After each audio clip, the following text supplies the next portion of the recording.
The Turn of the Tide, The Victory of Alfred by A. E. McKilliam. The coming of spring in the marshes of Athelney awoke new hope in the hearts of Alfred and his faithful followers. During the winter months the king had been laying his plans carefully. Soon after Easter, in which that year fell on March 23rd, he sent messages to the men of Wessex. "Let every man who is not worthless come."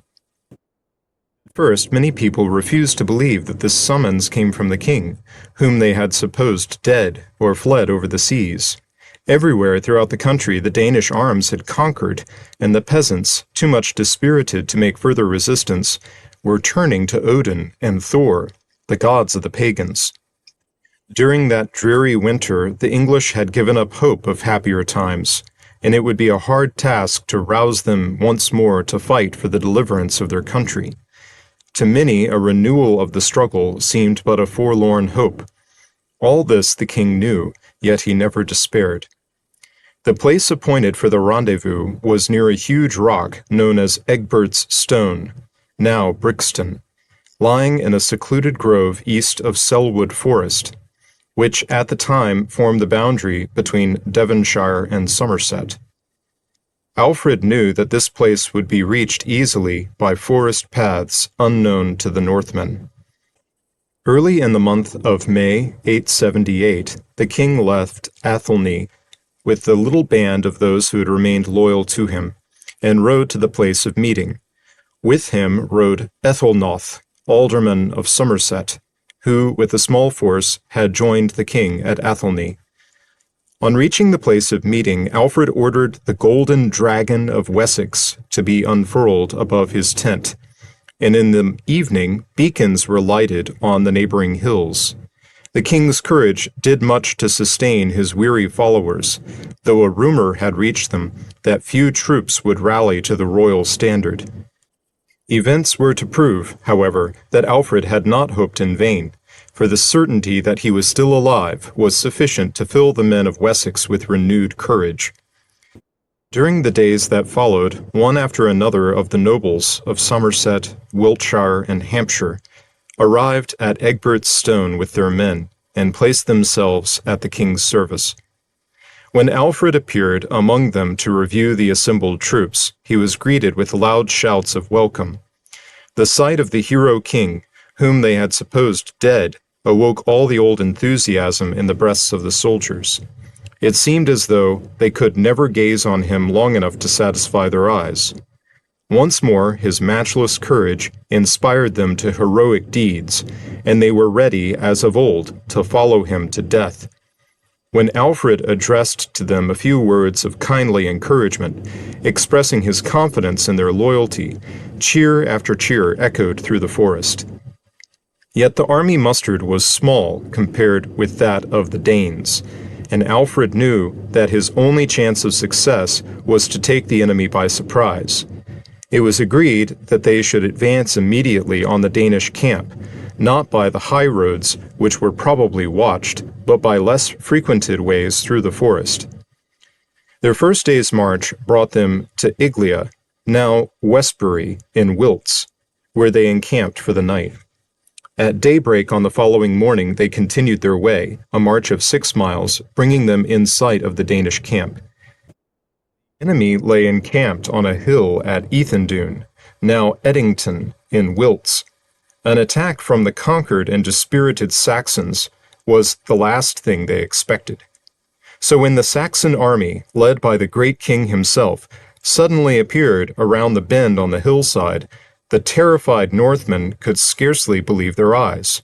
Arming themselves as hastily as possible, however, they prepared to meet their foes with all their old daring. King Alfred ordered his troops to advance in a close mass, holding their shields in front of them, and they thus succeeded in keeping together in spite of the fierce onsets of the Northmen. The battle began in the afternoon and lasted till sunset. The Saxons fought as they had never fought before, spurred on to deeds of valor by their royal leader, whose look shone like that of a shining angel in battle. It was a desperate encounter. Each side fought with the knowledge that on the result of the battle depended the whole future of England. But at last victory was on the side of Wessex. The Danish lines broke, and the Northmen fled in disorder. The sun set that night on a Wessex victorious and free. The danger that England would become a pagan land was over forever.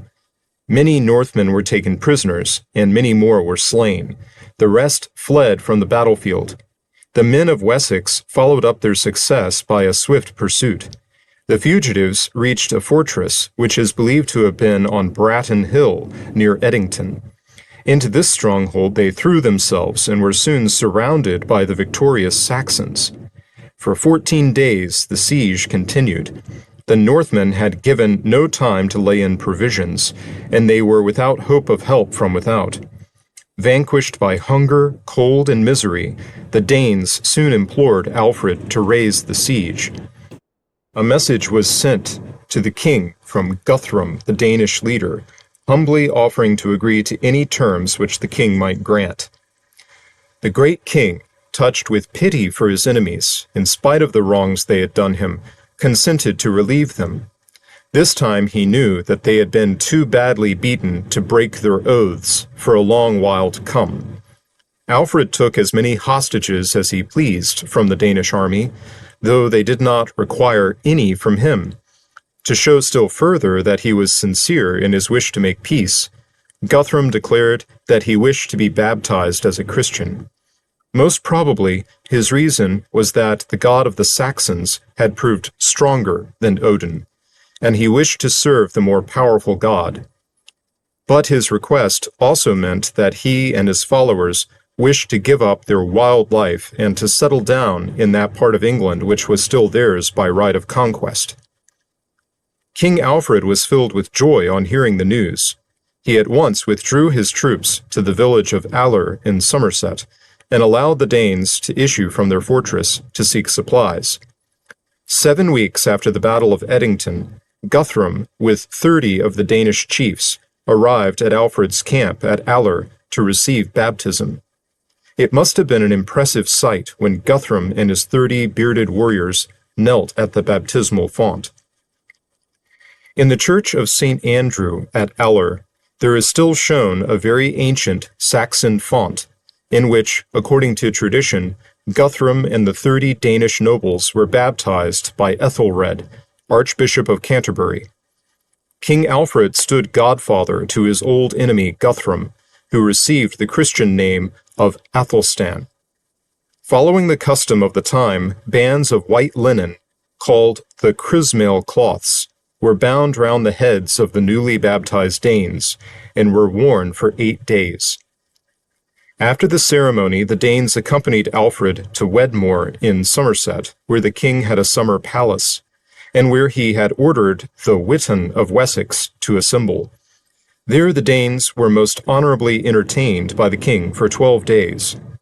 On the 8th day, the ceremony of removing the linen bands, known as the chrism loosing, took place, and was performed by Alderman Ethelnoth of Somerset.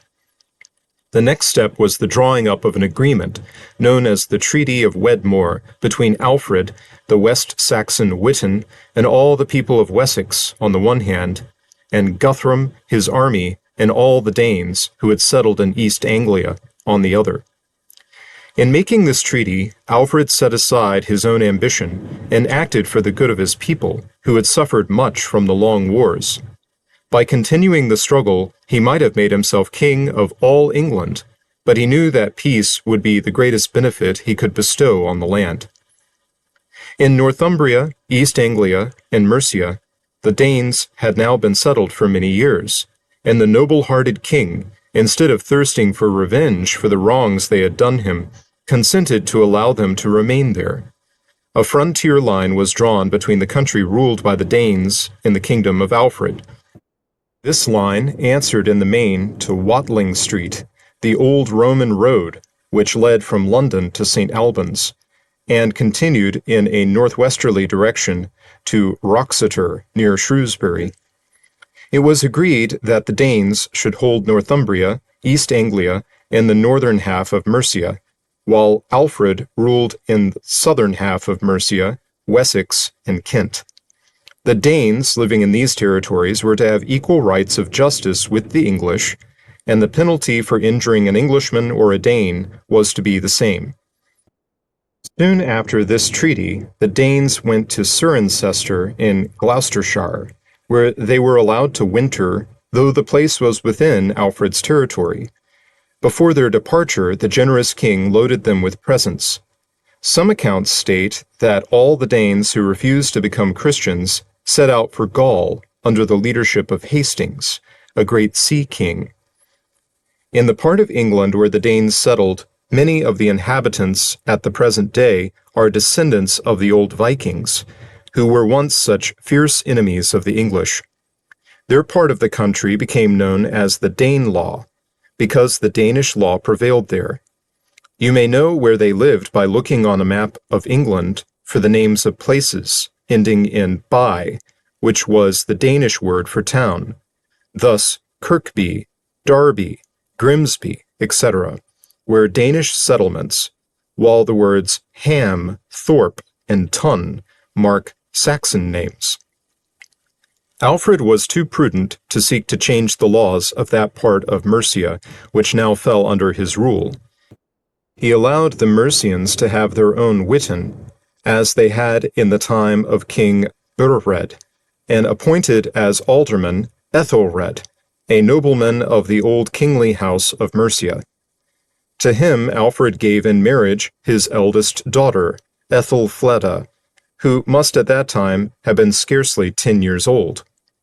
This princess was much beloved by the people over whom her husband ruled, and became known later as the Lady of Mercia. The peace between Alfred and the Danes, although it was broken many times, became in the end a real blessing to the whole country. By degrees, the Danes and English became bound together by the ties of religion and trade. Many Danes married English wives and settled down peacefully in the country, and the two races, which had come originally from the same stock, gained much from each other.